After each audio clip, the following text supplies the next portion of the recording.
let's make a joint, sort of a small mechanical joint for a small drawer, a half-blind tongue and groove. What we see is that there is a dado, if you will, in the inside, cut into the inside of the drawer side.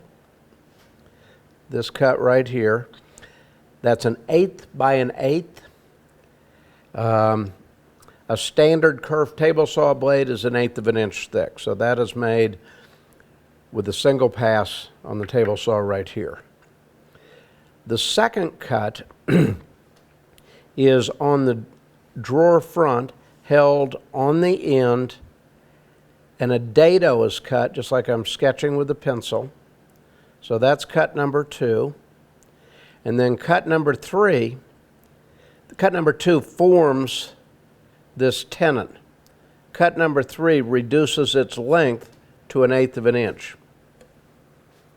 When we cut this dado, we need to cut it with a cross-cut blade, otherwise we're going to get tear out if we use a rip blade. A rip blade would be better in some respects in the sense that it has a flat bottom, so we would get a flat bottom dado. So instead of a flat bottom off the saw, we're going to get a bottom that looks like that.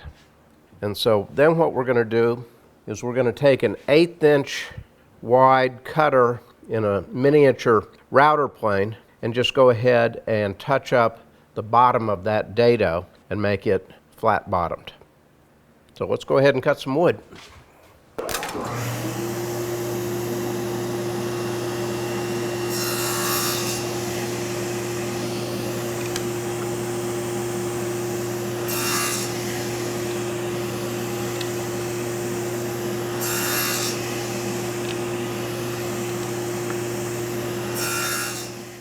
We are back at the dado saw, and it is set up with the box joint cutters, and they are set to a 3/8 of an inch width of cut. They are also set to a 3/8 inch height of cut. And so what we're going to make is this cut here. I've got an 1/8 of an inch sitting between the blade and the tenoning jig fence.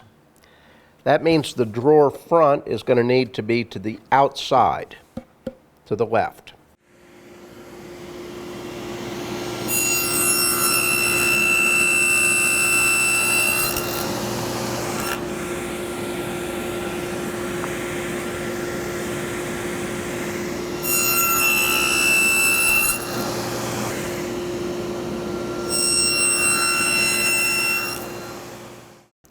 So now we'll go ahead, lose the tenoning jig, set a sacrificial fence on the real fence, and we'll make this trimming cut here down to an 1/8 of an inch. I've set a sacrificial fence here. I've raised the spinning blade up into it, so we've got a real tidy cut. The height of the blade's not very important. It needs to be more than an 1/8 and less than a 1/2. And then I've exposed a 1/4 inch of the blade. So we've got 3/8 from here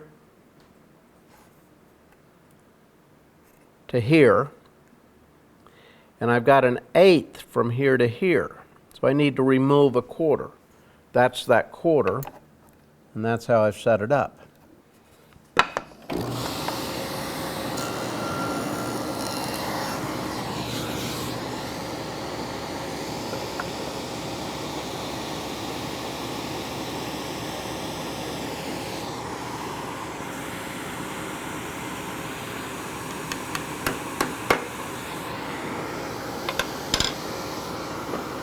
There we go.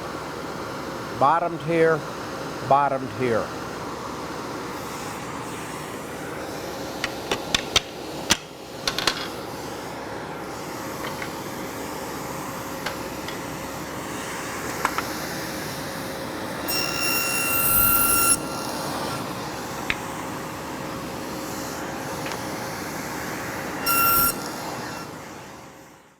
"24 pretty simple cuts, and we've got 4 drawer fronts ready for assembly.